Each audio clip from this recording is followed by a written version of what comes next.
Amigos, siempre un gusto dar la bienvenida a nuestro programa a la doctora Edna Andújar, nutricionista. Edna, bienvenida, ¿cómo estás? Muy bien, agradecida por la invitación.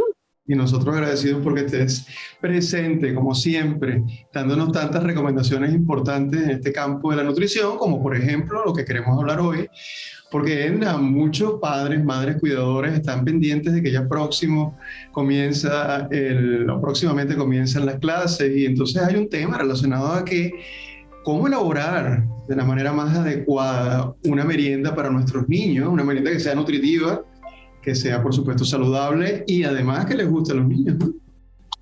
Definitivamente, y yo creo que sería bueno comenzar definiendo lo que es una merienda. Es importante identificar que es una porción de alimentos mucho más pequeña a lo que es una comida regular, y a veces subestimamos un poco la importancia de las meriendas porque cada merienda pues tiene su uso, su función, ¿verdad? Y dentro de los beneficios de las meriendas no solamente nos ayudan tanto en los niños como en los adultos a controlar el peso, pero también nos ayudan a mantener los niveles de azúcar en sangre regulados, sobre todo importante para personas que padecen de condiciones como hipoglucemia. Nos ayudan también en el manejo de condiciones gastrointestinales como el estreñimiento, la acidez estomacal. Así que son numerosos los beneficios que nos aportan las meriendas y lo más importante, siempre y cuando, ¿verdad?, hagamos selecciones saludables en cada una de ellas. Edna, cuando pensamos en merienda, a veces pensamos en, un producto, ¿no? Es decir, a lo mejor un jugo, nos comemos unas galletas, pero cuando consideramos elaborar saludablemente una merienda, debemos pensar en diferentes grupos nutricionales. Por ejemplo, no sé, se me ocurre pensar combinar unas frutas con un lácteo como o el yogur, ¿eso es una buena fórmula? Definitivamente. Como bien dice, muchas veces pensamos en merienda y puede ser que lo primero que nos venga a la mente son o alimentos preempacados o algún producto en particular, un bolso de papitas. Así que vamos a comenzar identificando cómo podemos seleccionar meriendas saludables. Y como bien menciona, son distintos grupos de alimentos. Sabemos que están las frutas, los vegetales, lácteos, farináceos y proteínas. Y lo ideal es que podamos combinar por lo menos 2 grupos de alimentos. Y dentro de esta selección, tratar de identificar aquellos más saludables. Por ejemplo, en el caso de las frutas, que sea fruta fresca, si es jugo, que sea 100% jugo. En el caso de los niños, vamos a inclinarnos más por darle esa fruta para que obtenga esa fibra también. En el caso de los lácteos, son excelente fuente de calcio para los niños, que sabemos que es bien importante. Y sobre todo seleccionar lácteos que sean bajos en grasa, la leche, el yogur bajo grasa, bajo azúcar. Tenemos los farináceos, importante seleccionar aquellos integrales que tengan fibra y sin azúcar añadida también. Ejemplos pueden ser una rebanada de pan, galletas sin azúcar con fibra, granola, cereal sin azúcar. Y tenemos lo que son las proteínas, que aquí se incluyen lo que es el jamón, el queso, mantequilla de maní, nueces, semillas, que también son fuentes de proteína. Así que es combinar, y si fuéramos a decir ejemplos de merienda, puede ser una porción de fruta con un pedazo de proteína, en este caso puede ser unas nueces o un pedazo o una onza de queso.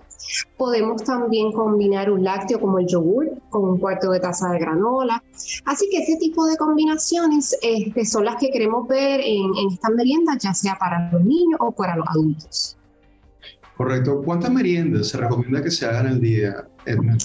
Sí, las meriendas van a depender de muchos factores como las necesidades, las condiciones que tenga la persona o en este caso el niño o adolescente.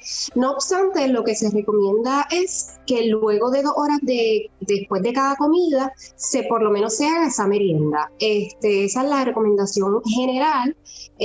Luego, ¿verdad? Si usualmente la persona pues, hace su desayuno a las 8, pues ya a las 10 es la hora de la merienda, 2 horas después de la comida principal. Ok, igualmente en la tarde, por supuesto. Exactamente, sí. Bueno, y para personas como tú decides, personas con problemas como diabetes, etcétera, problemas específicos de salud, pues a veces también en las noches, ¿no? Tiene que sí, eso va a depender, ¿verdad?, del tratamiento que tenga la persona. En el caso del niño también, niños con diabetes, esas meriendas son sumamente importantes. Pero como mencioné, en el caso del adulto, eso va a depender del tipo de tratamiento para que tenga para la diabetes. Y algo bien importante que no quiero que se me quede, son qué alimentos debemos evitar en esas meriendas. Alimentos que tengan calorías vacías, como por ejemplo los alimentos preempacados, que son bien altos en grasa, azúcar, en sodio. Y esto es un factor bien importante para los niños que tengan alguna condición ya de por sí, que evitemos darle este tipo de alimentos, porque nutricionalmente, ¿verdad? No está teniendo un impacto positivo y tampoco está ayudando en el rendimiento escolar de ese niño, más aún si ya hay una condición de por medio. Así que estos alimentos que ya vienen preempacados, siempre verificar esa etiqueta nutricional que sea pues por lo menos bajo en sodio, 140 miligramos o menos, y bajo en azúcar. Edna, tú decías, ya nos tenemos que despedir, pero tú hablabas de que ayudaba al control del peso. Me imagino que porque si vas si comiste a las 10 de la mañana una merienda, cuando llegas al mediodía, pues no estás tan hambriento y no comes tanto. Pero también, por supuesto, hay que considerar las porciones que se utilizan en cada merienda, ¿verdad? Pues no pueden ser porciones tan generosas porque entonces no nos va a ayudar con el control de peso. Definitivamente las porciones correctas, ¿verdad? Son las que en efecto nos van a ayudar a controlar o a disminuir ese peso. Doctora Edna Andújar, como siempre, un gusto haberte tenido en el programa. Gracias por la invitación. Hasta una próxima ocasión. Gracias a ti.